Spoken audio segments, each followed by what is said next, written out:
How's it going, everyone? Welcome to episode 186 of the Bench Time Podcast with Todd and Brett Wiley of Wiley's Scale Modeling. I kind of messed that up again, but I'm just gonna roll with it. Then it's cold down here. I was like Really? mid We've had shiver. what, 100? How many? 180 what? 6, but And I bet you 140 of those you've messed up. definitely. But we have a guest this week, which you might have just heard. Him laughing at my terrible intro. We have Wayman Humphrey from Pro Scale Models on Facebook. He's got a YouTube channel. You have a website as well. Is that like that's like your blog, I'm sure, right? Yeah, for the most part. Yeah. And you have a website just in case everything else goes away. yeah, well, and it kind of plants your flag as like an official brand. You know, you never know when that's your platform then, if you ever need it. Exactly. So hey, first of all, thank you for coming on the show. We've interviewed a lot of people. We have not actually gotten to talk with you, but I know my dad and I have been, especially my dad's been following you for quite some time on Facebook, and your work is incredible. But it's also a little bit unique as far as like some of the graffiti stuff you have on your trains and vehicles, and it looks like you've recently got into some 3D printing, which we just talked about that a couple episodes ago. Yeah. So we just kind of, since you're new to the show, we kind of explained to you before we started recording, we kind of just shoot the breeze with it and kind of see where the conversation goes. So if you want to kind of kick it off and just talk about your introduction into the modeling world and kind of what got you that bug. Everyone, I think, has that bug that gets them hooked. Right. So let's see. Like you said, I like to model everything, but in particular trains and the whole model train hobby. I've always been fascinated with trains. I guess as most young folks are when they're little. You know, you see a big train and it's just like, ooh, train. And it just has never gone away, you know. Even now when I'm out there looking at, you know, rail fanning and stuff like that, I still feel the little kid in me just like, man, and then the power of the engines and all that stuff. So fast forward to adulthood here, I was in Helen, Georgia, and Helen, Georgia has this really huge layout, and you kind of do like a scavenger hunt up there, and you know they give you like this paper, and it's like, oh, find the hikers and find the 3 people riding a bike and all that stuff. And I just was like, man, I should do a layout. I came home that weekend and I told my fiance, I was like, look, I want to do a layout. I've been wanting to do one. I would put it off and pick it back up and think like, it's just too much. I've done some research, seen some guys putting a layout on like a house door who didn't have that much room. And I was like, I could do that. I took the garbage out. There was a door there. I came back in with the door. She was like, bro, you got a door? I was like, yeah, I got a door. I'm getting ready to do this layout. Can't you see all the possibilities with this door? I think it's called yeah, I got a door, you know. I think I was doing like this angle nook layout thing, just where I would switch back and forth, and it was just straight DC, and that was it, man. Like once I left Helen, I was on a mission. Now, is that the layout? Is that I was like, this. The layout you're talking about down in Helen? Is that the Charlemagne Kingdom? It's like that big Alpine layout.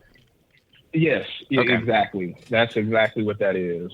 And you know, it was dope. I was like, oh man, this is great. I want to do a layout. I didn't understand anything. Like I had never done any dioramas, no modeling, anything.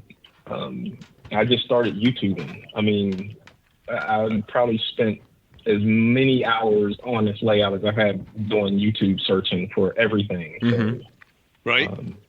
Yeah, that was it, man. That was when I got. And you used YouTube. You used YouTube to learn the model railroading hobby. Yes. Right? Yes. Yeah, I think Yep. we all have, Yep. actually, to a lot of degree. I think I still do. Yeah. Yeah. That's why I wanted to do a channel. I mean, and not that, I couldn't find anything, Right. now there's just specific things that I feel like, someone else may have the same questions and it's kind of hard to find. So when I couldn't find something on YouTube, I joined a bunch of groups on Facebook and then, a bunch of groups on Instagram and TikTok and all that stuff. So Sure. what I try and do is, I don't know, one, make it appealing to anyone that wants to do this. It's like Ratatouille, right? You seen that cartoon? Yeah. Yeah. Yes. Oh, yeah. Or have you? Anyone can cook. I feel like anyone can do what I do, right? Anyone can be a model railroader. Right, It's sure. not hard, but it's just you have to want to do it. So The thing with it is you have to start small. You can't look Yeah. at the layout that that the one down in Helen, and you can't look at any of those other ones that we use. No one would want to do that. Well, no, but I meant like you can't look at those as a whole picture. You have to step back when you're starting out and think like, all right, what can I start with that's easy to get my hands on and not going to overwhelm me? Because if you think like, oh, I'm going to build that, then you're going to burn out because you don't know where to start. It becomes like this overwhelming task. Mm-hmm. And how long ago was it? Right. Oh, yeah, exactly. Mm-hmm. How long ago was how long- Wayman, there's going to be times that we're going to talk over you, and don't take offense to it. So we can't tell when No. your lips stop moving and my lips start moving. Yeah, no, So- hey, I get it. I'm totally fine. I'm Okay. totally fine. Okay, don't get frustrated with that. We always tell our guests that, and we don't want to sound like we're talking over you. But how long ago you think that was that you went to Helen and saw that and then started doing it? I'm going to shoot for either 3.5 or 4 years ago. Oh, wow. my word! Really? Yeah, Wow. so I have the actual video of me with my first on the door. Yeah, I haven't been doing this long at all. And you, if I correct me if I'm wrong, but you are now a National Model Railroader Association Master Modeler, are you not? Yes. And you've I achieved did all the this- steps of that, and did that in Not- 3 or not 4 all of- years. Oh, Not all of the steps. So I'm only done with the structure part of it. oh, okay. I was like, Yeah, how do you do no, that? no. I thought I saw something on that a couple weeks ago or a month ago or so. I was like, how the hell do you do that in 3 or 4 years? Wow. And there's a lot. No. Okay. Well, you're modeling. I'm going to tell you right out, and I'm not using this to pump your head up or nothing, but your modeling and detailing is by far, bar none, in my opinion, some of the finest stuff I've ever seen. Your detailing. My man, I appreciate that, insane. man. For real. Yep. I do I'm an artist at heart, right? So I've been drawing, I don't know, ever since I could hold a pencil is what my mom will tell you. But, I went to school for animation and then I worked in the industry for a little bit, 3D modeling and stuff like that on the computer. And once I went and really was like, all right, I want to do the model railroading. This is just art to me, honestly. That's why you see like a lot of that graffiti and stuff everywhere. Everything, there's nothing safe on my layout from graffiti. Nothing safe from me. It's all been tagged. Drawing, not even graffiti. Like I got anime characters on here. I got My favorite is hip-hop stuff on here. Wayman. My favorite thing you have on there What's is the big movie posters on the sides of buildings. Yeah. I mean, that's all influence. As artists, we look at everything. Right. And I'll tell you why I started doing those bigger posters like that is I went to New York a few years ago for the first time, and them jokers got stuff everywhere. I don't know if you've ever been to New York, Oh, yeah. but I mean, Oh, yeah. there's so many. the advertisement just slaps you in the face, and that's kind of where I wanted to do with. It's just larger than life, and so I was like, you know what, I should put movie posters, and now they're just posters that I love of the movie. So I got like Full Metal Jacket. And, that one, and you had what was the other one? I just saw it scrolling through here. The Platoon poster is one of my favorite. That one and the Full Metal Jacket. Oh, what? Yeah, the movie is a classic, man. You cannot put movie posters on stuff and not put that poster out there. Oh yeah. So and I noticed that you have a lot of heavy metal music. Markings. I love things. music. Yeah, me too. Yeah, we're big Metallica, especially like hard, like some good solid rock music. You know what I'm saying?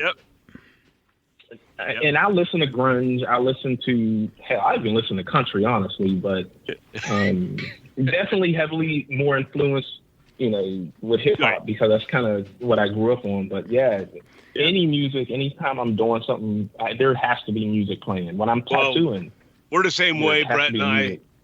Even though I'm an old man and Brett's my son in his 30s, but we both share very similar music. We love we're big Metallica freaks, but then we love all kinds of metal, and then we like a good deal of hip hop and rap and all kinds of stuff. A little country. I like older country. The newer, very the newer stuff. I can't get into as much, but I like some old classic country for some reason. Right. Oh yeah. But you depends on my mood. It depends on the mood. You do hammer the graffiti on stuff. My favorite item that you have graffiti on is your mail truck. Oh my word, that is so cool. Yeah. And now what we need to explain to our listeners that maybe aren't familiar with Wayman is that he has another background that helps him with this besides his. Well, I'm sure that has to do with all the art he just explained, and I don't want to get too deep into that yet because there's going to be some questions from some listeners here coming up in another minute. But you also are a tattoo artist as well. Is that your main business? Is that what you do? Yeah, that's my main occupation. Okay. Well, it is some of the finest. I don't know if Brett can see it at all, but it is some of the finest tattooing stuff too that I've seen as well. It is gorgeous stuff that you've done. I don't have any tattoos. Thank you. I don't have any, but Brett has tattoos. So, I got a couple here. So he'll have to friend you, Brett, so that way you can see his man. his page on Facebook, and you'll be able to see it. So now, Wayman, I got to ask, tattooing. And I'm sure, you have your fair share as well. I got one over my shin recently, which was easily my second worst I've ever had. Yeah, buddy. But I'll tell you, the shins and the rib cage, man, that's the worst. I'll never do my ribs. That's a rough spot, man. The ribs suck because the noise of the ribs, man. It's not the pain. It's that hollow noise, man. It's terrible. Yeah, it's terrible. And it just starts messing with your brain, and then you're just like, am I in pain or am I not in pain? And then you go back and forth. Yeah, it comes in. Yeah, my hat's off to you, man. In waves, dude. But no, I like my fair share of them. But mine are all like, well, everyone's has a story. Everyone has a story behind why they get them. But it's tattooing's kind of like model railroading in a way. It's like any art because it allows you to craft a story. It's not just, I'm sure some people just get them. Some people get them on a whim, but a lot of people get them from a story or a connection. For the most part, there's always something why someone gets a tattoo. I've only seen a few people, just come in and like, I want whatever you got. There's no real meaning to it. And that's a thing too, right? So they have a whole sleeve of them just collecting tattoos. And that's fine too. I mean, it's a no judgment zone. So, hey man, you get what you want to get. But yeah, you're right. For the most part, there's a story, somebody passed away or someone is just going through a rough time in their life. or, you know, anything, but there's Not- always some connection to it. Brett has some connections. Yeah, he has one of each of his daughter's handprints on his back. Yeah. Mm-hmm. And then he has, and then you got one for your grandfather, I believe, right, Brett? Yeah, but No. we're going way off. But I have one for my grandfather. I do a lot of running. He gets it for running. I do a lot of long runs, Wayman, like 50 and 100-mile runs. Mm-hmm. Uh-huh. And I take something. When you run that long and you're doing physical activity that long, your brain goes to a lot of dark places or some odd places just from pain and exhaustion. Yeah. So I always take something away from each one of those runs and then I get it added to my leg. And so there's always a I story say of, brain cells. and you lose some brain cells too. But anyways, we're getting way off track here. Yeah. So I'm going to go to listener questions in a second. So go ahead, Brett. no, I was gonna say I just wanted to know. This is more of a music question. What is do you ever find that? And I know the answer to this already, but the way we work, we find that a lot of the music shapes the way we're working. So like, if I'm just working on a structure, I'll throw on a certain type of music, and it's like, all right, this is kind of old. We do a lot of the 30s and 40s, so I'll throw on some old like swanky jazz, like the Martini jazz kind of music. Right. But then, you know, if I'm looking to really weather something hard, I'll throw on some metal or a bunch of, you know, heavier music because I want to get in that grungy mood. Kind of get you in that mood. Right. Yeah. Do you find that it works the same for you? Like, do you find yourself hitting certain types of music for whatever you're working on? Oh, yeah. You know, if I'm doing like a graffiti piece or something, one, if The Office isn't playing in the background on the TV, I'm usually listening to like some lo-fi type stuff. You know, or I like a lot of grunge sometimes too, right? Yeah. Grunge music. And then that's when I'll start like with literally grunging up stuff like heavy rust and, you know, heavy dust and powders and all that stuff. I don't know what that is. I'm sure there's a term some scientist has coined. Yeah, you know, it's influencing whatever music you're listening to, you get into that mood of what's happening. So Yeah, it's like a switch. It's like a switch goes off and says, okay, I'm doing this. This is my mood. This is how I'm going to model right now. I do the same thing. Exactly. Yeah. Mm-hmm. Yeah, totally. When I'm tattooing, you know, not to get off from modeling railroad, but when I'm tattooing it, you know, there's a certain thing that I have, like I want the client to feel comfortable when they're in there. So I have like, not meditation music, but just, you know, some tattoo shops will go in there and it's hard rock and stuff like that. I'll vibe off the person. Like if they're really nervous or something, you know, I'll put something calming on. But if I know this person and me and him been bullshitting our whole lives, I'm gonna throw on some Biggie Smalls or something, and we just gonna be in there doing whatever, you know. So it definitely, the music helps the mood of modeling for me.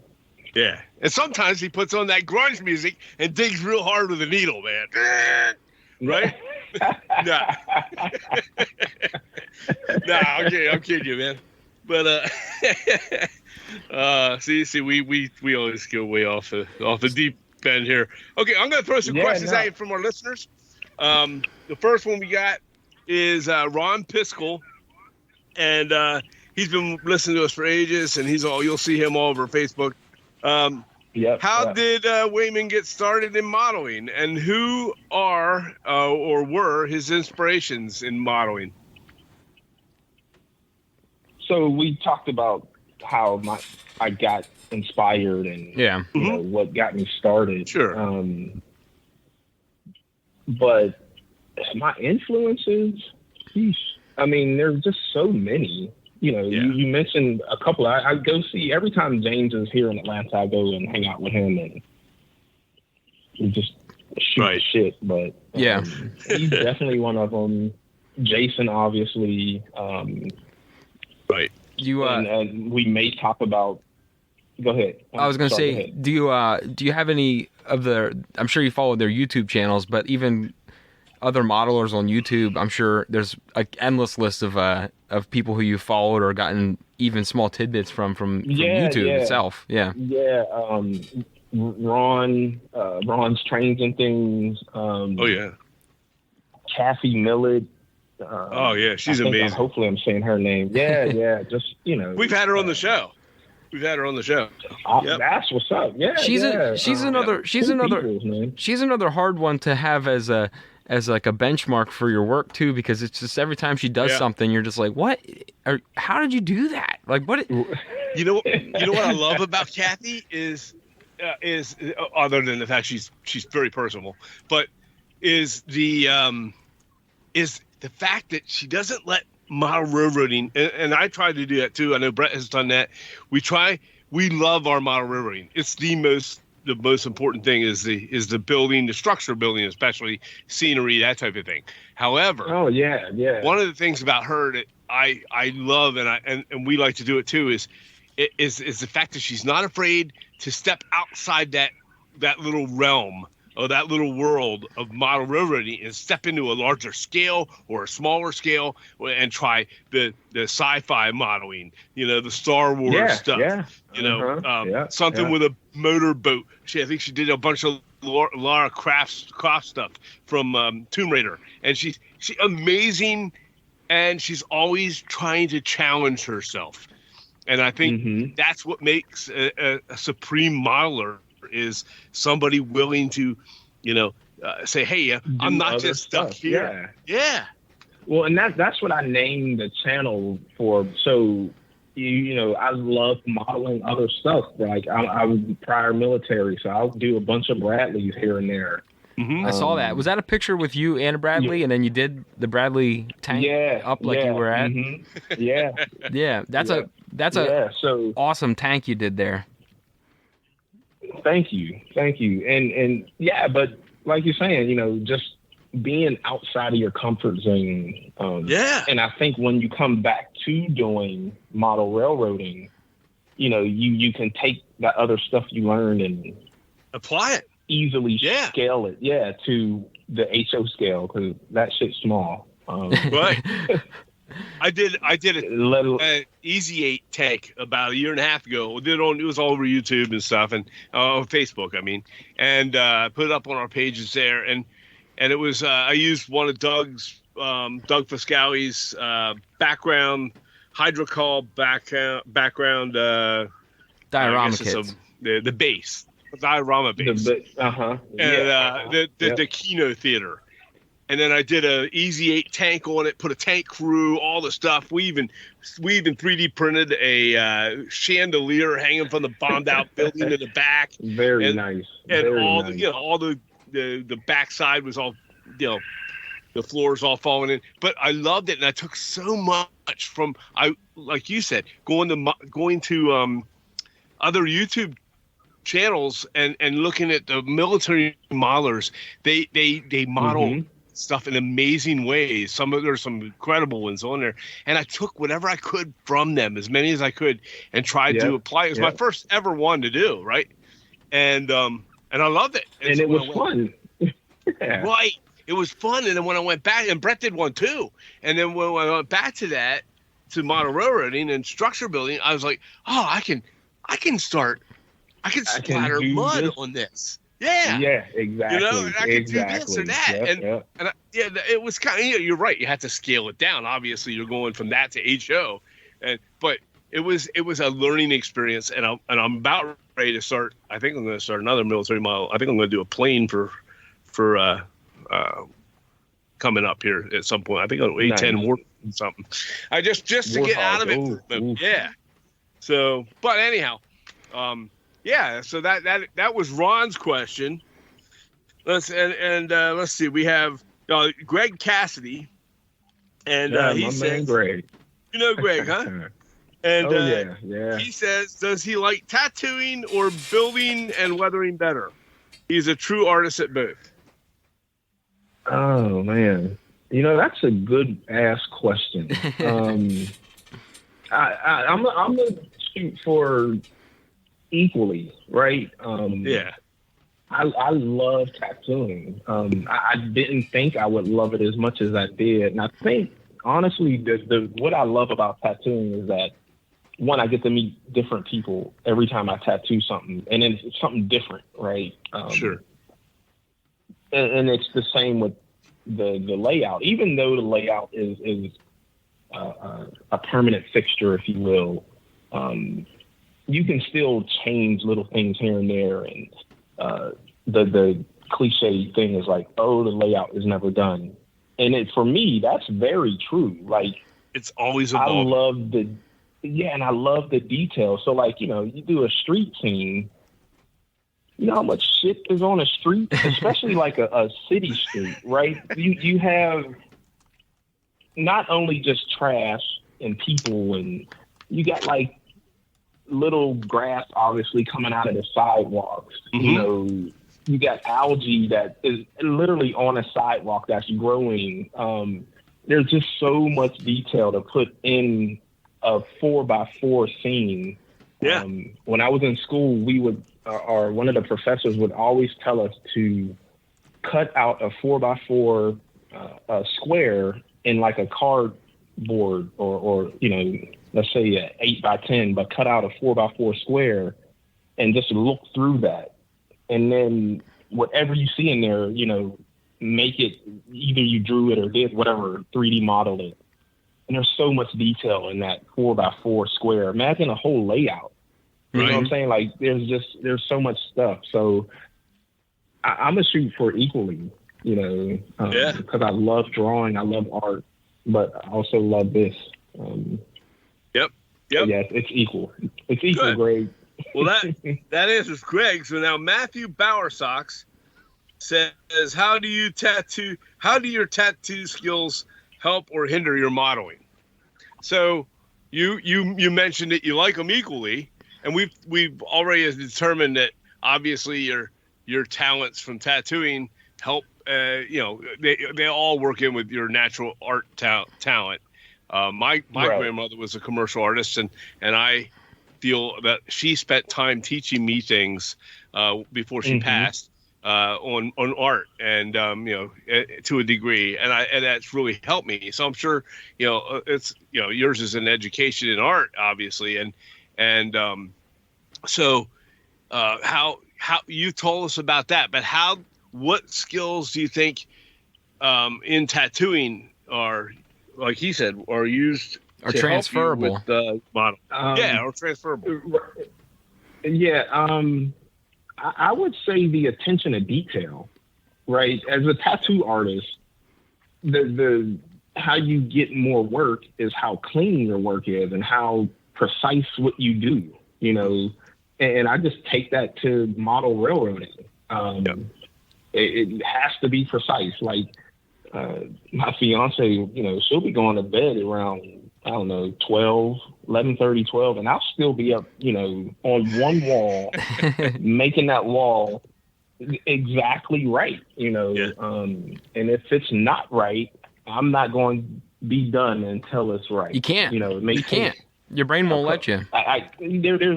It will not let me, and it's the same with, tattooing is a little more critical, I guess, because you can't erase. Or you can't get a new leg, and you get someone a new leg, and like, you got messed up. I'm sorry. Yeah, you don't want to. You don't want to hear oops. So, yep. No, not at all. They don't want to hear. That's not oops. A good look. They don't want to hear oops. So, for me, it would be the precision of things. What helps carry from tattooing over to model railroading. Now, when you said you're working on one wall, and then if it's not right, you'll just stay up till it is right. I've already had that concept, and I've also gotten to the point where I'm up late at night, and then I'm like, okay, it's not going well for me because I'm also a perfectionist. Things have to be just right for me. It takes me a long time sometimes to do something that other people do right away. Because I have to have it precise. And if it's not going well for me, I've learned to walk away and come back 10 or 15 minutes later and try again. However, there is times I've said, okay, you know what? It's late. I'm just shutting off the lights. I'm in the shop. I'm going back up. I'm going to bed. And then I lay there in bed and I'm like, God damn, I can't fall asleep because it's bugging me. Because I know it ain't right. Yeah. I go back down, put the light on, and went back at it, like a half hour later because I'm like, I'm not going to fall asleep otherwise. Yep. Whenever I come home, I come straight into, where my layout is, it's in the spare bedroom at the moment. But my fiance was asked, she was like, so when you're at the tattoo shop, are you thinking about trains? Like, even before, I was like, hell yeah. Like, I'm literally tattooing. I'm waiting to get off or get done with whatever session I'm doing to come home and mess with these trains, man. It's almost an obsession at this point. And I don't mind it. Like, I don't mind, I could be obsessed with other things, but sure. I ain't killing nobody with model training. So right. This is my drug, man. Just your wallet sometimes, exactly. Yep. Mm-hmm. Okay. Oh, sorry, go, Brett. I was to say the only thing it kills sometimes is the wallet. Yeah. For sure. That's why I do so many tattoos. And everyone at the shop is like, "Oh, you getting that train money?" I was like, "Damn right, I'm getting this train money," because it's an expensive hobby. You know what I'm saying? It's not Yep. You can go buy a kite and a couple kites and you're good at that hobby. And right, but I'm sure they got expensive kites too. But, right. But it this one is this. Oh, sorry. What were you gonna say about kites? No, that was good. What about kites? No, I was just saying there's probably some expensive ass kites out there too. But sure. Yeah. Model railroading is definitely on the high end of a hobby. So yeah. Now the one thing that's awesome about what we do, and I talked to my dad about this just the other day. It's cool, even though it's expensive. There's it doesn't go anywhere once you're done. Like, there's a lot of things you could spend your money on, even some hobbies you could spend your money on that when it's done, you could be a huge you don't have that thing anymore. Right. You could be a big skydiver, and then once you're done paying for your dive, you're done. Once you're done with that jump, it's over. But with this, you're creating something that is going to be around for a long time, unless it gets destroyed somehow. But it's going to be around forever, and maybe even pass hands when you're gone. It could pass hands to someone else that has a passion for it. Yep. Totally agree.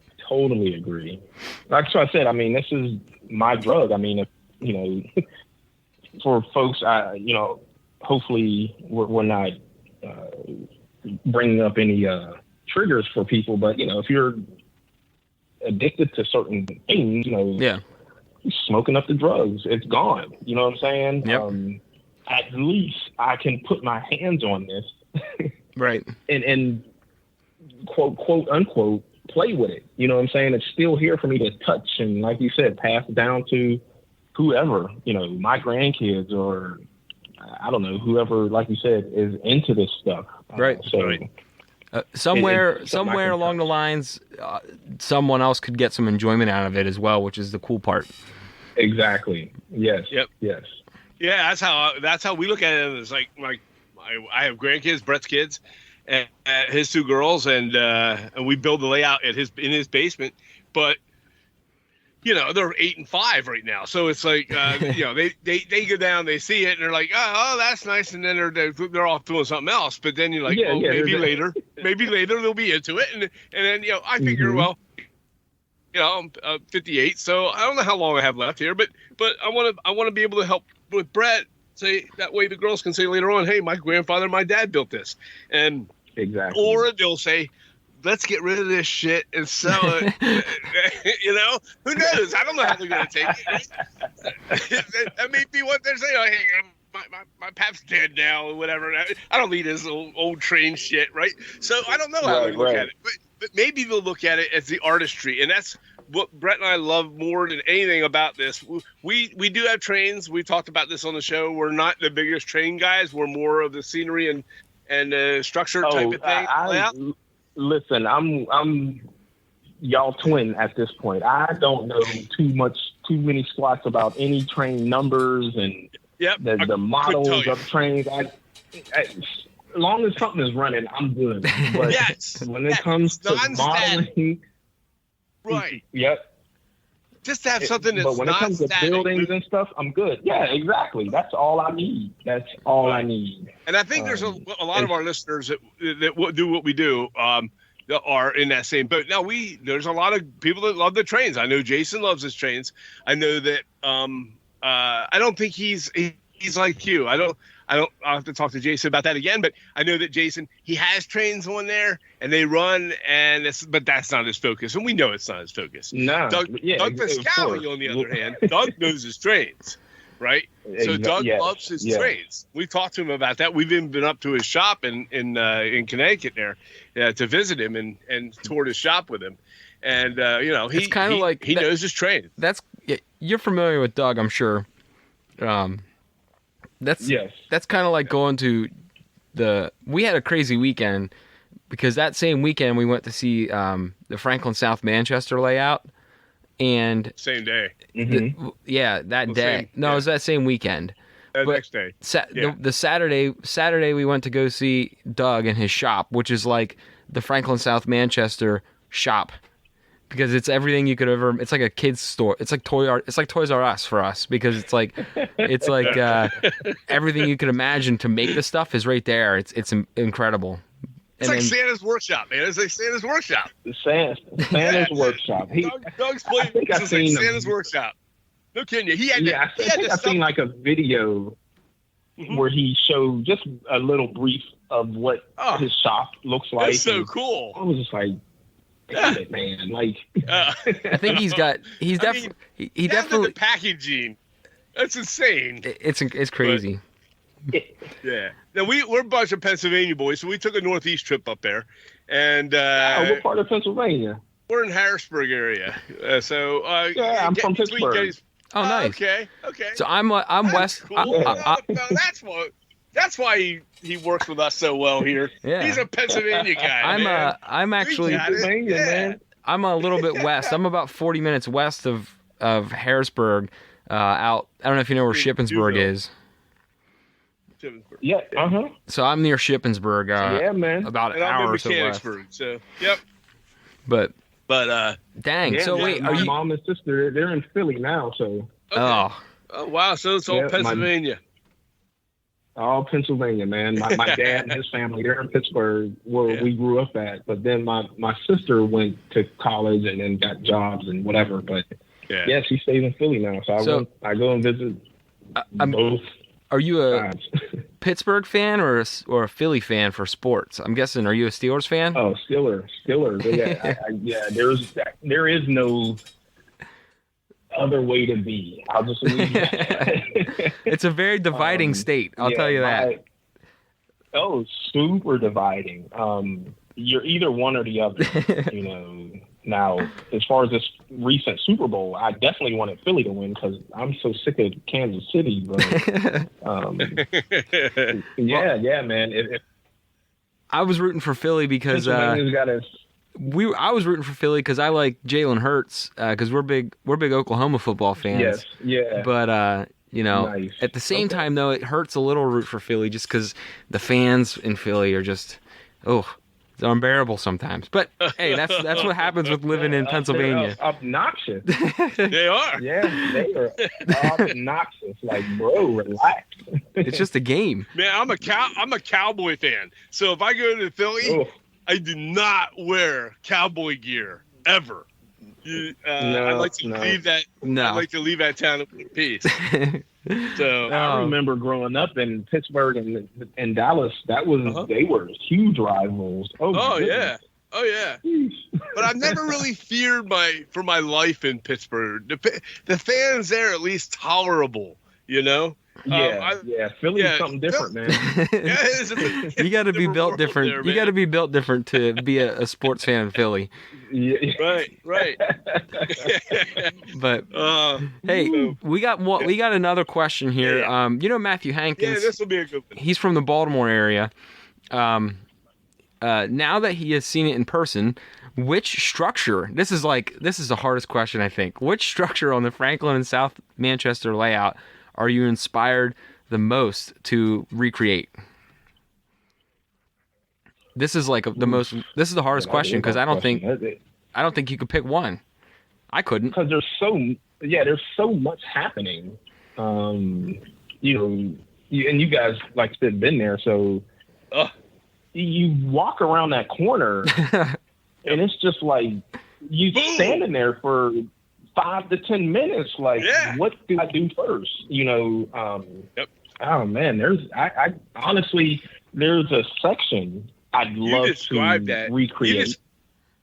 Yeah. I'm sorry. You described that better than anybody else has. That corner. When you first walk up those steps and around the corner, and you walk around that corner, it smacks you in the face. I've seen pictures face. For years. I've seen pictures. In videos and all that doesn't do any justice until you get face to face with his layout, and it's just like, bruh, you have lost your mind to do all of this. But it's so good though. The section, I don't know what it's called, but when you come around and there's like the first kind of bubble, I guess, part of it, right there at the left when you come around, there's like I think he built like this little underground like part, and then you can see where it goes uphill. Oh yeah. There's, I'm sure, plenty of that stuff where it goes uphill, and I think that's what I really want to create on that my uphill next layout. Just the uphill with the sidewalks and the buildings on both sides going up.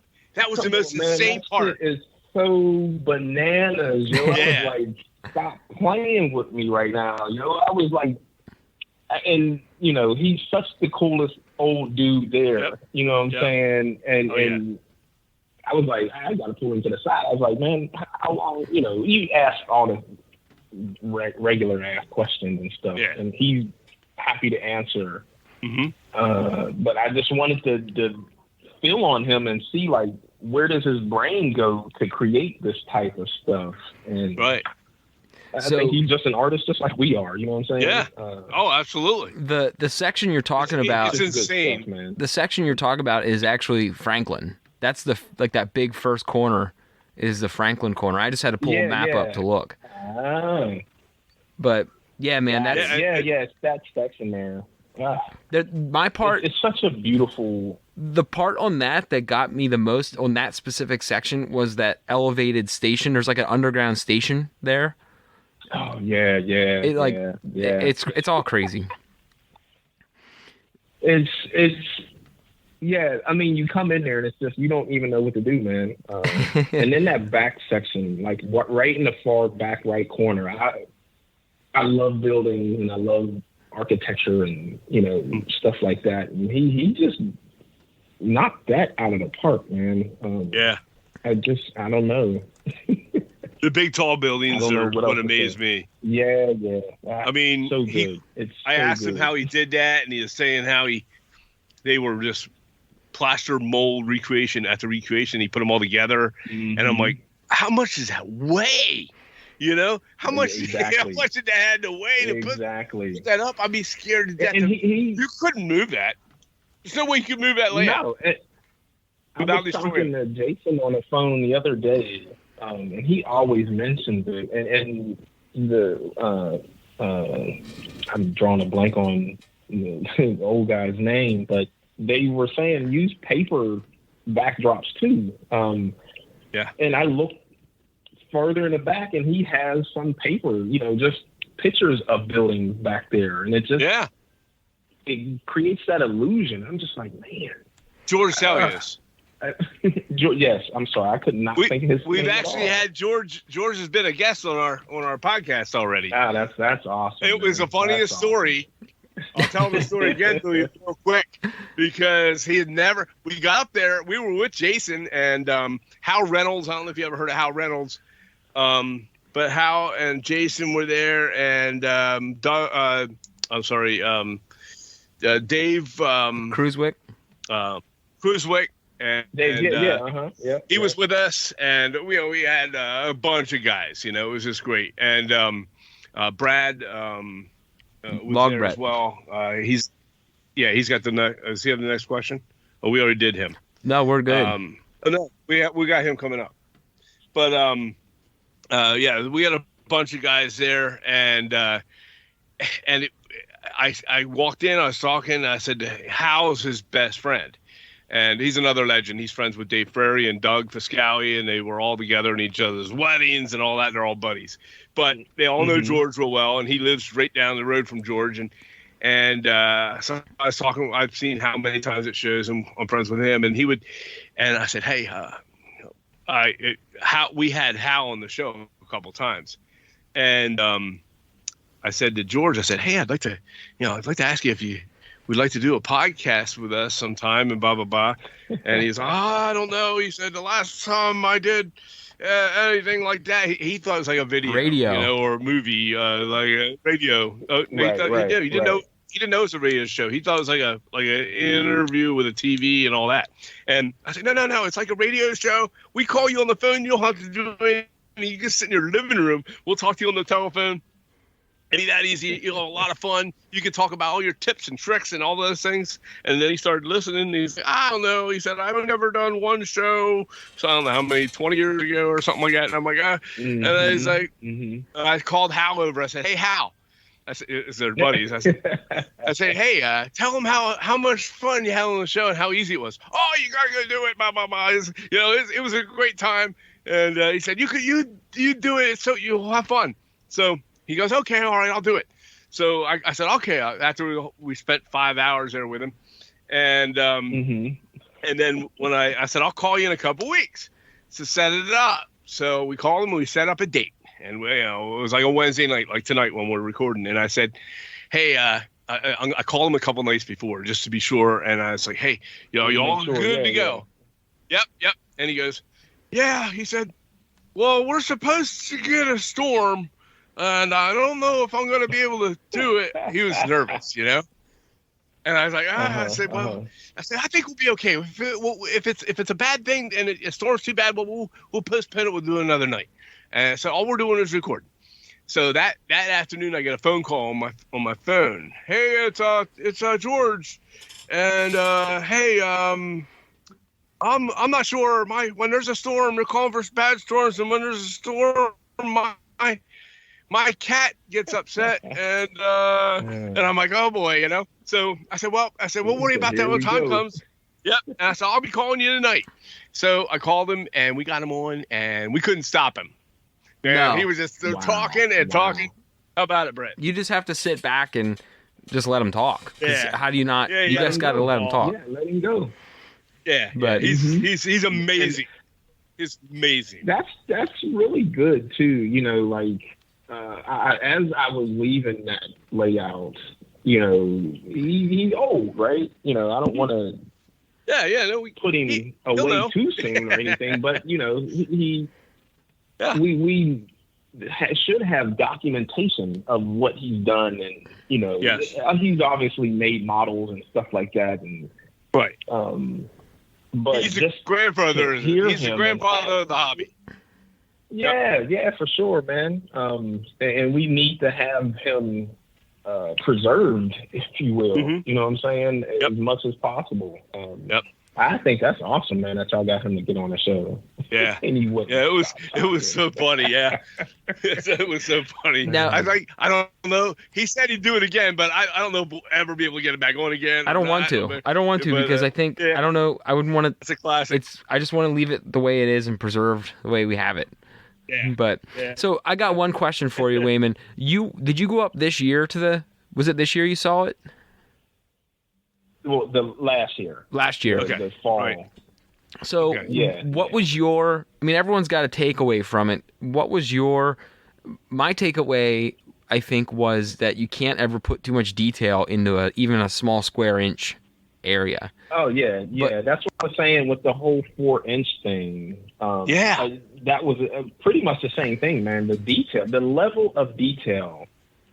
Again, we've seen this on videos and we've seen pictures. I think Dave posts every morning, like, "Hey, good morning," from FSM, and they're just like, "Oh, this is," you could see the detail, right? Right. But to see it in person, it's just mind blowing. Like, there was a buddy of mine who I'm trying to think where I met Vic from. I think it was just another model railroading group on Facebook or something. We've just become really cool and close. I could not wait to call him. What's his name? Because we both were like, Vic Thomas. Oh, I thought you said Jake. He doesn't post a lot, and no, Vic. He probably knows Jake Johnson too, though. Yes, I know Jake. Yeah. Okay. I couldn't wait to call him to explain to him how detailed it was, because it's like, it looks good and we see how what's happening here and blah blah blah, but to see it in person and then have that that impression, it's something just been left on me forever now, for life. I do detail, but now it's just like, okay, I need to step it up to this dude's level. Yep. And I can't model anything other than the way I've seen him do it. You know what I'm saying? Right. And it's just like you said earlier. It's as much shit as you can jam into a little tiny section is what he's done. Yeah. And every detail you think of.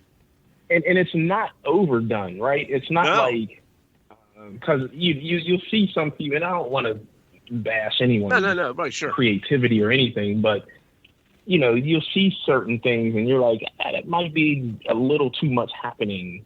Right. I feel like he looked at the world in general and like, all right, I need to just model what I see. I'm not going to try and put too many things that don't make sense together, right? I know someone was saying like, "Oh, George puts too many things on his roof." No, I think it's just about the right amount, especially for the era that he's modeling and stuff like that. It's just, he somehow he does like to put stuff on roofs. I will say that. Yes, I don't know if I've ever left a chair on my roof, but people probably do. Put a few things up there. Yeah. And just growing up in a city, Yeah. Oh, yeah. That's typically a hangout spot for a lot of people. So right. There's just going to be stuff up there. Yep. But he's mastered getting the right amount of detail in a very small space. Yeah. Yeah. He did. And one of the things he did, I did one of his buildings, his Baxter's Building Supply, and when I was up there seeing it, the layout, I was there looking across from Dave, and Dave looked at me and he could tell right what I was looking at Baxter's, because he knew I was going to build this thing, and I was like, I was taking as many pictures as I could of Baxter's, and when I got home, I tried to recreate Baxter's just like it was from all the photos I had taken. And I was realizing as I'm building it, I'm like, I don't think I'm ever going to get done with this, because he's got, every time I look at the photo, I see something I missed, like a tire on the one roof of one shack or something. And it was very interesting, how painstaking it was to do a section that's maybe 16 inches by 14 inches, and that's all I'm doing. And then I got to thinking, and an appreciation too, once I was done with it, he did that on a grand scale, not just one little 16 by 14 diorama. I did one little part of what he did, based on his directions. Okay. I got to thinking, oh my gosh, he did that he did that all over that entire giant layout that we saw. It was neat to be there. Yeah. And Jason, it's a the great whole spot. time, we're all taking pictures, and Jason is mentally taking pictures. So we're seeing him. Yeah. I looked over at him, and he's in a world all his own. He's not talking to anybody. He's like wandering off, looking around, and I could see Jason's wheels turning in his head, going. Yeah, that's what Dave told me the same. He was like, you're in a different spot right now, and I was like, yeah man, I was literally allowing all of that to be absorbed because again, there's just now I want to model not his era or anything, but it has to be that level. There's no other way to do it now. And then you can see with Jason the way he is modeling his layout. You know, he definitely took the mental pictures and was like, shoot, me and Jason will talk for 2-3 hours on the phone. Yeah, I do too. I talk to him about anything really, but I've had some 1, 2, 3 hour. Yeah. Very interesting to share that. But it's good stuff. Now the next question we got, because we could go on. Well, we kind of covered Brad. I feel bad for Brad because we covered Brad's already. He asked who his inspiration was. Right. But do you want to do that? Eric Beck. Eric Beck wants to know, what is your top tip to share? Now you have many because I've seen your YouTube channel. But right. How about we'll make it easy for you. What's a recent thing you've figured out doing or a new trend you're doing right now that you want to share or if it's one of your recent videos, just a more recent thing? Yeah, well, the main tip for me for everything is reference. Look at something you're trying to do. Like, don't assume your brain remembers something. Take pictures. And I think that's, Google is free all day. You know what I'm saying? Like, just say you can get outside. You're somehow, handicapped or whatever the case is. Google is free. Hey, I want to model. Have you used Street View? Yes. Man, Street View is like Maps, the best. Street View. Oh, come on, man. Like, again, it's free. Right. Google has done most of the work for us, right? So my top tip, and in all my videos, when I'm first starting off, I always say get reference. As an artist, we would always do life drawing. And so I'm really big on anatomy and drawing anatomy and stuff like that. And it was always, you have that reference in front of you because your brain, there's so much information that we take in all the time. And you may think, oh, I remember what that, you don't remember what that looks like. Like, that's our fallacy as a brain. Yeah, well, and there's 1% of people that can remember like that, so there's always that one guy that gets flown in a helicopter and comes down on the ground and he draws a whole cityscape, right? Right. Most of us are not those people. Reference is my biggest tip, man. And then you can't go wrong from that. You know what I'm saying? You're actually, especially if you're trying to mimic real life. Now, if you're not, you can take my tip and throw it out the window. You're like, whatever. I want to do what I want to do. Cool. 80% of us want to make it look like the real thing. And by doing that, you get reference. I'm looking at I did a back seat of a Volkswagen and I made it all nasty and, put a hole in there and stuff like that. But best believe I had 2 or 3 references of abandoned Volkswagen Beetles as I'm looking to make this back seat. And you know what's amazing? You can find that. You can Google that in Google Images, and you'll find that shit. And you'll find that stuff out there. If you so a lot of times I'll have, obviously my phone, but I'll sometimes purposely take a camera with me and just go into the country in Georgia and, take pictures of barns. Right. Hell, me and James were at Marvel Studios, and they have this old barn that they kept on the lot so they can, film from it. But me and him were taking pictures for reference. Yeah. It's reference is the biggest tip that I can tell anybody. No, that's an awesome and one. then just take your time. And like you said, there's take your time. Take your time, but there's no, Take your time. I think we've all been there where you're working on something and you're not taking your time and you kick yourself later because you, for whatever reason, you're in a rush. Yeah, because it's not. Yep. And it's not your best work, right? Yeah, you think it is until you come back down like the next day or whatever. You resume that project a couple days later, and you look at it and you're like, "What? This is garbage. Why did I hurry on this?" Yeah. You get some fresh eyes. You know what I'm saying? You've been staring at this thing for 3, 4, 10 hours, and you come back the next day, and it's like, oh, there is a gap in there that shouldn't be. And that leads me into the whole MMR thing, right? I had to get judged on that stuff, right? And I'm like you. I'm thinking, oh man, I should be killing on this one.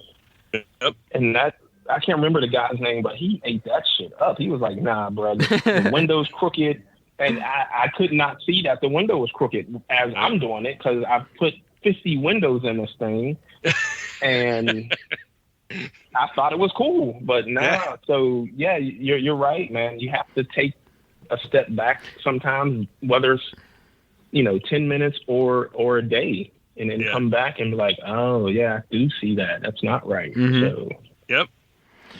Reference and take your time, man. It's not a race. No. You know what I'm saying? Yeah.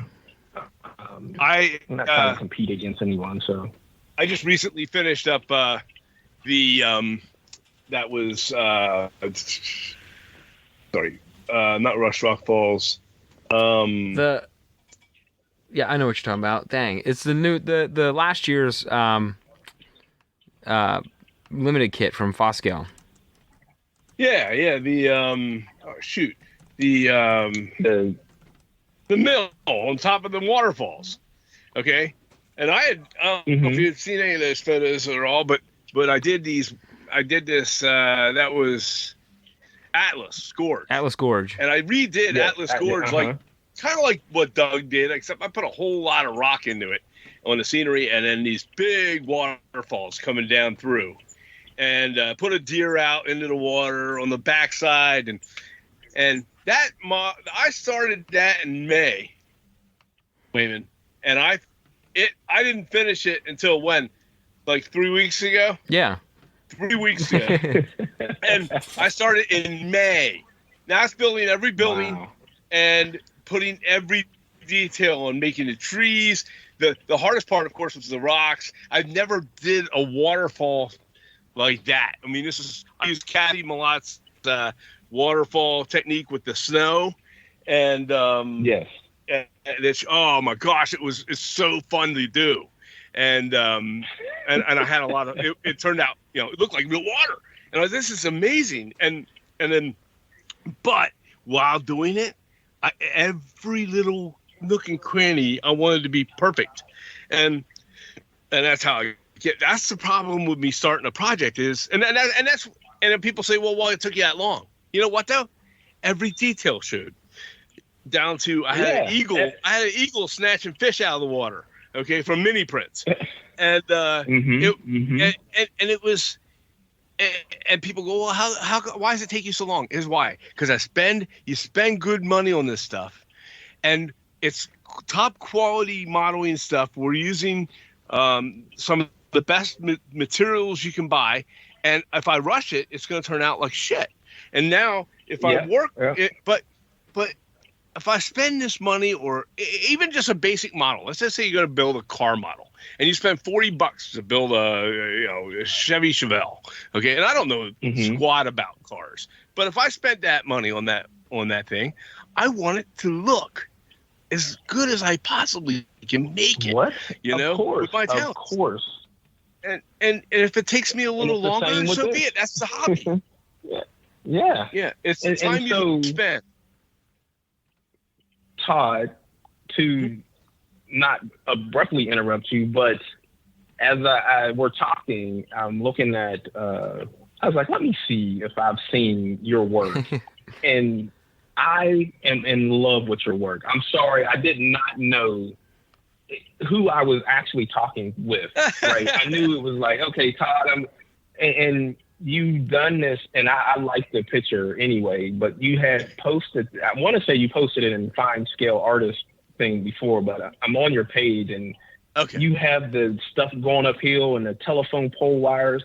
Yep. Bro, that shit right there, it took me out, man. I was like, what the fuck is, I'm sorry for dropping the F-bomb, but that's all right. That shit is amazing, yo. Like, damn. Thank you. I was like, holy shit. I think me and Jason were talking about this, and yeah, the diner where the people are on the kids, on the parents' shoulders. Oh, man, I was like, man, get the hell out of here.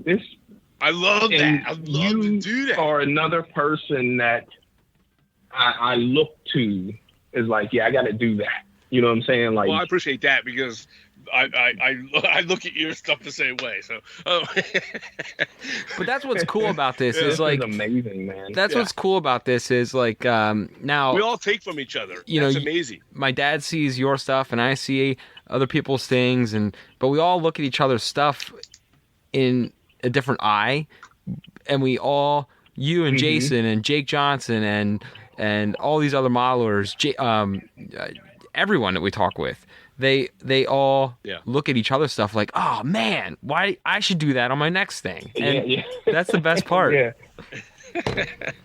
don't know how many things it's a great thing, man. I've grabbed from Jason or from James Powell. Oh my gosh, his stuff is sick too. With the that whole swampy thing he did. Oh my gosh, it was amazing. I felt ridiculous. Ridiculous. Yeah. I felt like you were in the bayou in Louisiana, like, you know? I mean, you could literally hear the frogs croaking as he was panning that camera through there. I was like, dude, get out of here. Just, you know what? I don't want to do this anymore. You win. I'm done. Like, it was to that level. I was like, wow.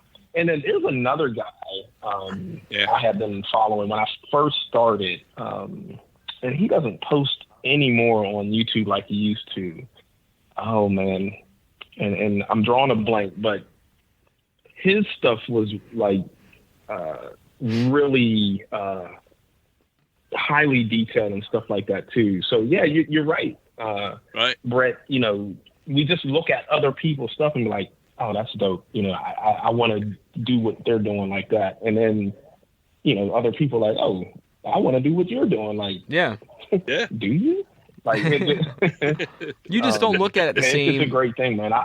You don't look at it the same when it's yours, but you know it's there. You know the skill's there, but you just don't look at it the same way. There's times I make stuff and I'm like, this looks like garbage to me. And then, you know, you put it out there like, I hope it's good enough. And I put some photos up for it. And then I get comments and people are like, oh, that looks great. And I'm thinking, really? Because I think it looks like poop, you know? And I think we're critical of our own work, you know? I think I've had a discussion with lots of people, with lots of our guests, and we're harder on ourselves than the other people are. That's just that's the way it should wanting be. to do better. Yeah. Yes. You should be your worst critic, you know? Right. And the guy's name was Luke Talon. I'm sure. Oh, Luke Talon. Oh, my gosh, from Australia. Yeah, that dude. Yeah. He was another one. He's amazing. And his videos. Yeah. Now, you do very, very good videos, by the way. I was watching some today just to I just started airbrushing recently and bought an airbrush set. And I was watching your airbrush thing today about your things that, you know, your urban legends of airbrushing, and they're very true. The urban I mean, telling me how hard it is, and I'm like, it's not hard, you know. It's not. It's really not. You know, it's just you have to exercise that muscle, you know. And once you really start exercising, it's like, cool. Right. I love my airbrush. I would not do half of this stuff without it. Like, it can be done, but an airbrush just makes it so much easier and quicker. You know, sure. I dust some trains and be done with it, and then I'm on to the next thing. So yeah, and like I said, when you have to have a lot of coverage, it's good. In some detail situations, it's great. Okay, but in some, obviously there's some that you're gonna have to just do with a brush. Well, yeah, you're gonna have. Yeah, of course. Right, but for like automobiles, like I'm putting together Sylvan car models right now, which by the way are a pain in the ass, but I'm doing them, but I tried brush painting some models. Okay, I tried spray painting with a rattle can, and that's okay, but man, the coverage I'm getting by doing the bodies with the airbrush is just wow, right? And it's so smooth, so easy. You don't get the errors and the marks on it. Like it's just nice, and right. And I love working with it. Nice, like I said, it's coat. Yep. And and the key is that you don't just hover in one place and keep piling it on. You're just going back and forth.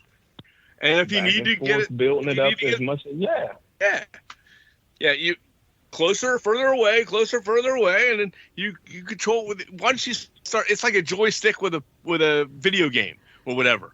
It's a good video game controller. Once you learn the control, and I'm not a video gamer, but once you learn that control and just how much to touch it here and there, with a little practice, you have it. Yeah.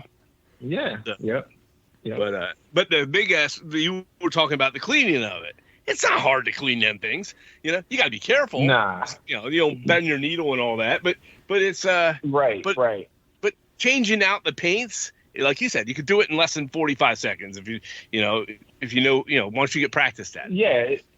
Well, and honestly, I airbrushed when I think I was in the military, and all throughout my life, I've been doing art here and there, and now it's just my occupation. But a lot of that stuff, the myths and urban legends come from people that actually airbrush for a living, right? So, yes, it's going to seem harder because, they're changing out 5 to 10 colors, and they're doing, very fine line detail and all that stuff. Oh yeah, man, we're just dusting engines. You know what I'm saying, or cars, or the side of the road. Yeah. It's just we're in and out. We may change out 3 to 5 colors max. I know for me personally, I don't do a whole bunch with my airbrush as far as actually drawing with it. It's more of a dusting of something that I'm doing, or like you said, doing a track work. I've leaned into using it for, putting rust on the sides of the tracks or something like that. But other than that, and I'm done, put some cleaner in there, swap it out, put a lighter color, and then I could clean it up and put it away. Yeah. Too easy. Yeah, Brett, we got to try it with the track. Oh yeah, no, I'm dying to bring it down now. I'm down to the layout and doing it on the track, doing some of the stuff along the side of the roads where sometimes you have your grasses and stuff that are in next to the roads, but the stuff right along the edges gets dried out more because it's got like dirt and grime and salt and everything else. Exactly. So that gets a different shade, so you can run that airbrush just along the edge of those roads and into that scene. I'm gonna give it a shot. And then you can start mixing the paint right in there. So like if you're doing a light color dust, now you want maybe the trucks on the engine to be a little darker rust or something. Just add the paint in there while it's already in there, and just mix it with a little paintbrush or something, and then you have a whole new color, right? Like, so now we didn't even have to stop to change color. Right. It's already in the little hopper, and you just added more paint. It's very interesting. I haven't tried that. I'm not brave yet. Oh yeah, I got to get more practice at it, right? But but that was the whole thing of the video, is to debunk those, fears and it's too much work, and it's honestly, it's just to me the same amount of work if we're using a brush or doing anything else. This is just part of another tool for the hobby. Right, another skill set. That's the way I look at it. Exactly, another skill set. Your videos are very well done. I mean, they're very sequenced and put together right. You do a good job with them. Jason does as well, and I remember when Jason first started doing it, and he was asking us some questions because we were doing some. We kind of got away from that for a while. Haven't done any YouTube videos in a while, but we had done some. But you were talking about Luke Talon, and that's what brought me to your videos. And you do a great job on your videos. Luke Talon, however, is different than anybody else I've ever met. He can put a whole diorama together, a big one, in 7 minutes. And from beginning to end, and you're like, holy hell, how did you do that? Obviously, he makes it look like anybody can just do this in a day. Yeah. Yep. And his when I skills are first started, what was pretty cool, because he has a huge subscriber base, and he answered my question. Like, I think I found his email somewhere, and I asked literally this question that you're saying is like, I was like, dude, how are you putting all that together? And he was like, dude, that's over months of me recording and stop recording and then moving. He was like, I just edited well to make it look like, like you said, anyone can do it and it's quick. Yeah. Right. Like, oh, is that what you're doing? Right. So, and I think that's kind of what I wanted to do. So, honestly, I want to be a YouTuber where I can stay home and play with training and models. That's the ultimate goal, right? Sure.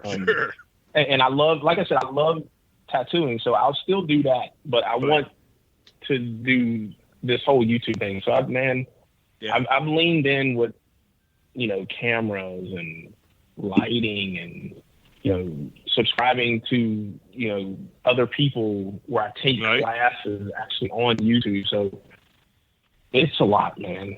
I could see how this can be a full-time job. Us as viewers, we just look and be like, oh yeah, that's a really cool video. But man, the work that goes behind to get that video is just I've taken a lot from I was going down a rabbit hole. No, that's fine. Well, you had to look at Luke Talon and go, okay, you darn well he didn't build this in 7 minutes. Yeah, right. However, I could take all those little itty bitty. He throws a lot of tips and ideas in, and you gotta pause it, wait till you get to that point, and then and pick it up from there. Yep. Kathy, lots the same way. Yep. See, same, and I could see where she started. I've been following her for a minute, and I can see her transition as to what Luke does, right? So her videos were real, hey, I'm in the kitchen, I'm doing this or whatever, right? Yeah. As she kept growing, her videos are just like, chick, for real? Like, they just became extra, really rich and more, I won't say she was never informative, but for some reason they seem more informative all of a sudden. You know what I'm saying? Yes. And I can see how he mimicked off of what he was doing. So Luke taught me a lot, right? Yeah. The whole putting alcohol or water down and then putting your diluted glue. Mm-hmm. Like I said, I had no idea that's how this stuff got stuck down. I was like, wow. Yeah. You just mix some water and glue and that works. And what's the it's another There's a guy in Sweden that has them too. He does good models. Yes. Markland or Sweden or something like that. Yeah. Yes. Yeah. Yes. And he's funny to listen to. But yeah, it's definitely he's another one. He has some very interesting ideas. Now you have to dissect a lot of it away from that European style modeling for us. But but the techniques are the same. And so and that's a cool thing to see. Camilla Eds also is another one that I'm just in love with that dude's stuff, man. I don't know. He just. If you look past it real quick, you'll be like, yo, that's a real photograph of something, and it's his layout. And I'm just like, dude, you are on another level of Right. Oh yeah. Yeah, I look at Boomer stuff. Yeah. Oh yeah, he is.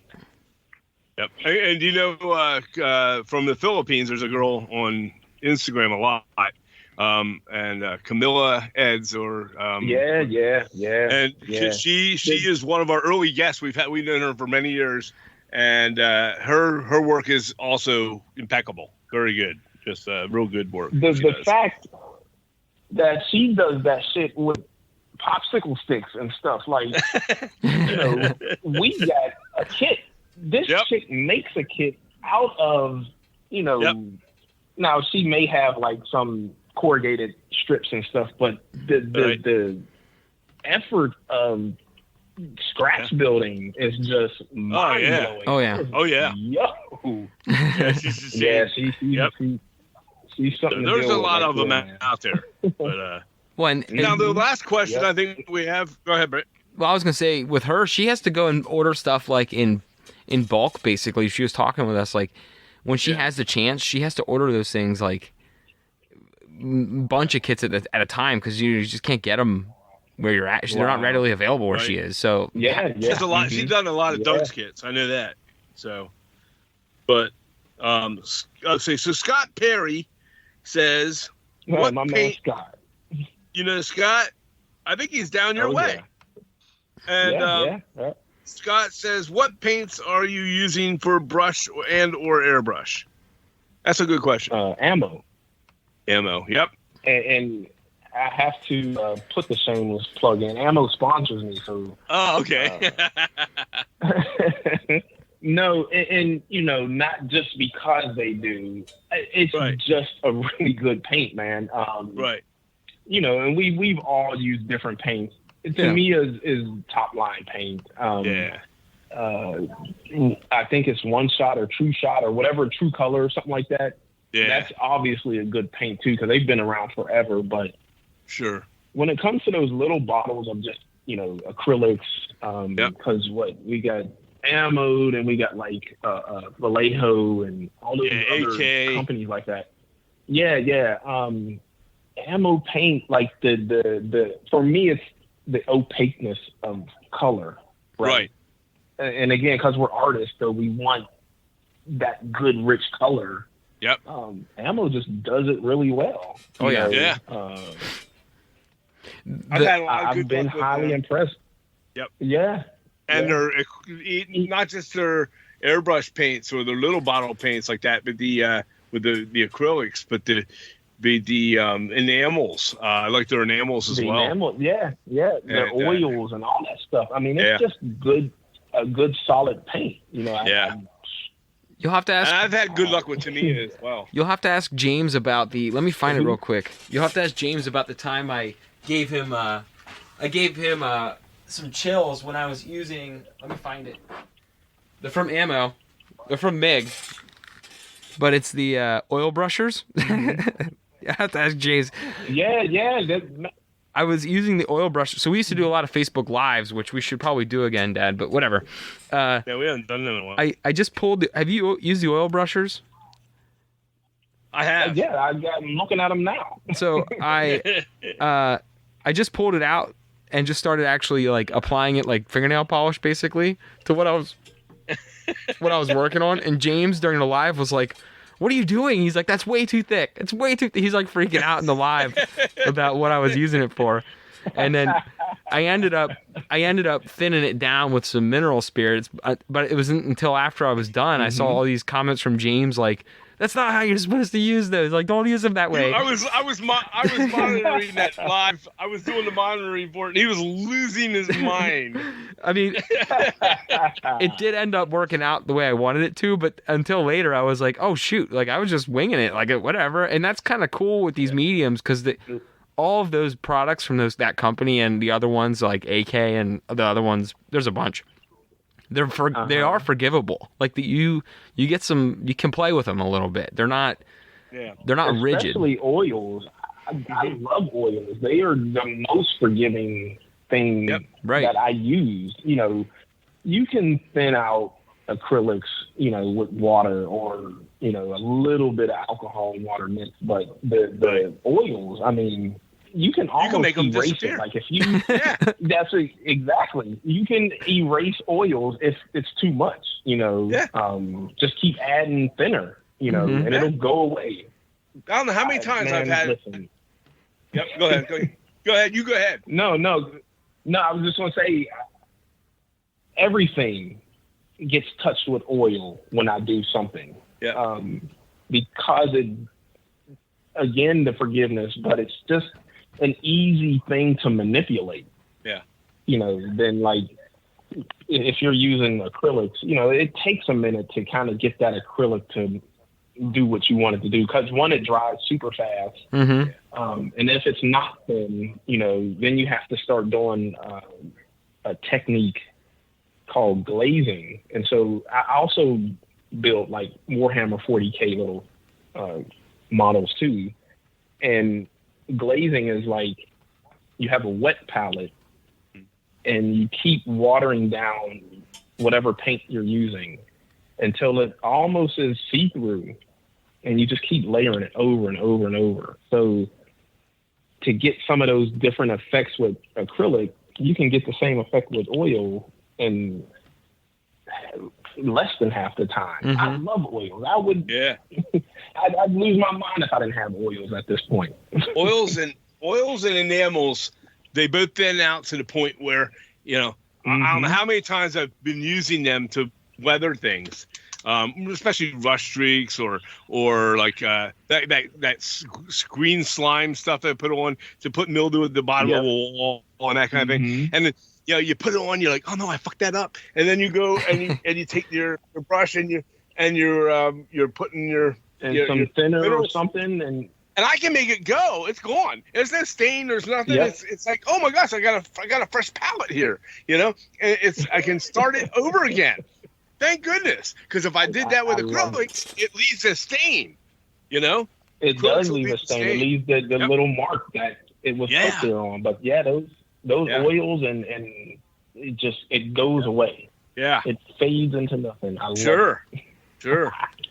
But the neat thing about them is, and with the ammo or especially with ammo, AK or your Vallejos, you're with those paints, they have a lot of special effect things, and I recommended many times that no matter what brand you use, make sure you get some of those things that give you the grime or the dust and the things like that, because and have a small collection of, you don't have to have every one, but maybe 10 or 15 of them, and say, okay, this is my special effects. Yeah. They're my special effects box. You put them a little separate, and then you go, if I need these things, it's nice because they give it that. You can paint it, but then when you put that stuff on, you're like, okay, here's that extra layer. Here's an oil spot. Here is an oil spot on some mildew. That kind of thing. Yeah, and I'll take like powders and I'll mix maybe 2 or 3 different tones. So I'll mix like black with some sand color and just a little bit of rust, and I'll dip that into my thinner and mix it with some oils, and it'll give like a little crusty effect, right? Now ammo has something called a crust effect, but I don't like it. Like I want to mix my own stuff, so I make my own concoctions, if you will. When I want something to look really gritty and like you can actually feel the texture of something. I love all that stuff, man. And we have to remember. We have to remember too, Wayman, that these things aren't designed for model railroading in the first place. Now we have taken them and scaled them down. Their paints have to be scaled down. They're made for a 35 millimeter tank or a plane or whatever. Exactly. So we have to break them down. And I've said that many times on our show. Get them, but break it down. You have to scale it. It's a scale paint, but now we got to scale it down to a smaller level, especially if we're doing HO or N or whatever. And so we don't get frustrated by it. Every one of those things takes practice, and some of them don't work at all. I have, like you said about that I have some AK Interactive crusted rust. Okay, I bought the crusted rust package or whatever, and I have those, and it's too much crust. It's like too much scale. If it rusted like that and you stepped on it, if it's a fire escape with rust and you put that crusted rust on it, you're and you stepped on it, you're going all the way through every fire escape, and you're going to your death on the sidewalk. So you don't use that. I've had to put it away, and that's for when I do a tank or something, maybe.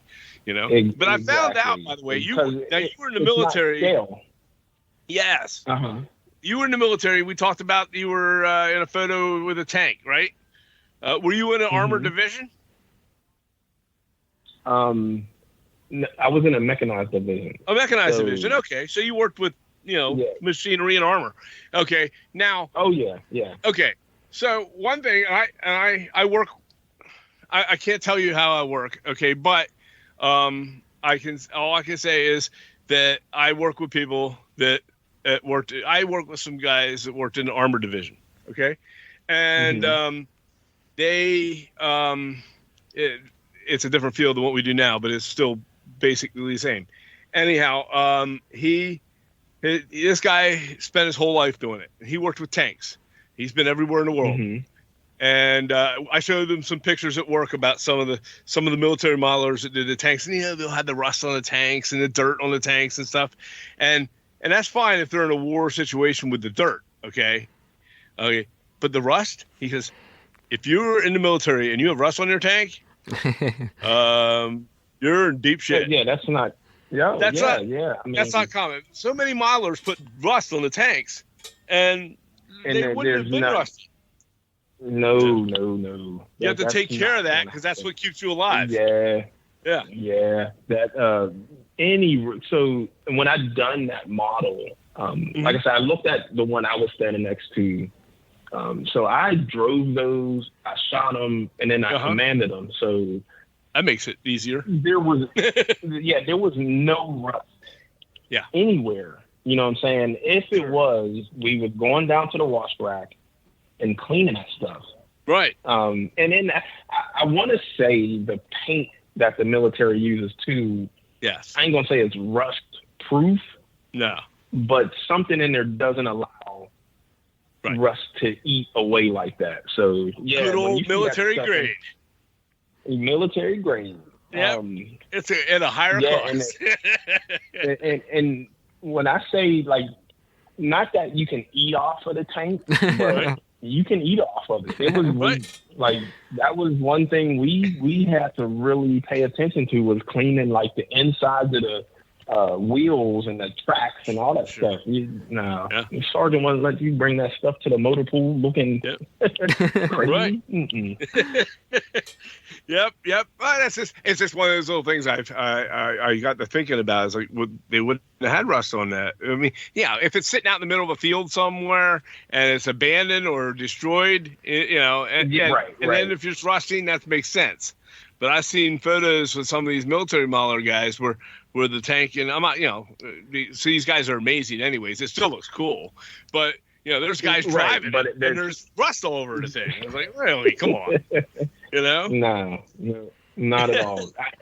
I'd rather it see like with mud or dirt or something, versus a rust bucket and they're still actively driving it or something. Like that's not that's kind of scary. But the ones we did, mine and my dad, we did World War II scenes, and ours particularly had like oil stains or grime on it from driving through the streets, but not. There was not much rust, and the only rust I think I put on mine was like there was a corner I burnt I melted like where like a shell would have dinged off the tank. Where the edge of that edge of that shell would have hit and kind of deformed the metal, I threw a little bit on the edge of that, but for the most part, it was all just grime. Yeah. Exhaust. A lot of exhaust. I put a lot of exhaust stain on it. I know that. A lot, yeah. Anyhow, yeah, buddy. Well, we would like to have you on the show again, because I will honestly tell you, this is the most fun I've had in a long time on the show, talking the artistry of this hobby. And I think that's man. I think that's a lot of what we love about your work, and the fact that we can relate. And every one of our listeners can relate to. This is what we need more of on our show, is talking about the artistry that's put into it and how we achieve those things. So if you'd like, we'd like to have you on again sometime in the near future. It'd be great. Yeah, for sure. Just you got my info, man. Just let me know. I'm always down. I'm always. So what's next on your project list? Oh, I am actually tagging some O-scale auto racks. Oh, nice. That's what's sitting on a. So I've ventured into, and just real quick, weathering stuff for people, right? I've set up on my website. You can click the weathering tab and say, hey, I want something weathered. I've kind of like started taking it slow because I don't want to get overwhelmed. Right. Somebody sent me 20 hoppers and tank cars, and I was like, dude, like, first of all, relax. That's a lot. So I finished that stuff, but you know, I kind of scaled it back to where like I'll have someone send me just 2 items. I just got off the bench some BNSF locomotives, and now I'm getting ready to tag these cars now. But that's about it. We're trying to buy a house now, so nice. That will be. I've already commandeered the basement, so it's going to be. It's been claimed. Bananas, man. Yes, been claimed. But very that's cool. About it. Just okay. Well, that's cool that you got into that. Mm-hmm. It's like a little side thing going on. Yeah, just a little. I know that Jason does some stuff like that. He does some contractual work with some customers where he'll help them build their layouts he has in the past. And I've always wanted to see him, but I mean, he doesn't photograph him we like to tease Jason about this, and I'm sure he'll probably be listening to this, but we like to wonder if all those contractual ones that he builds the layouts for, if they have like 800 blue buildings on their layout. All his buildings are blue. He loves blue. On the phone, I tease him because he always he'll be telling me he's building something. I was like, "Are you making that? Is that gonna be blue?" And he gets a laugh out of that. Blue like an aqua blue. That kind of thing. It makes it work though. That's his favorite thing. He does. I don't know any. Blue's one of the hardest things to do color wise with a structure and make it look good. He does it really well. Yeah, he nails it. Yep. Not everybody can model a blue structure, Yeah. Well, and he's starting to do his kits now, so I'm sure he's just been slammed with trying to. I know he was telling me like the orders and trying to get stuff printed and cut out, and so. Yeah. He told me he's got the whole family doing it with him. Yeah, that's a whole family. I was like, ooh, my hat's off to you, buddy. Yep. Well, there he is. And like I said, I don't know. I imagine he's probably not doing much contractual work right now because of having to keep up with that. And but that's okay. This is one of the things he's wanted to do as a dream. So I'm happy for him. It's good to see him making the kits that he's doing. And it's something I do not ever want to get into is that kind of field, because I can't imagine. The demand. It's got to be just the time and effort to get that together, man. Yeah.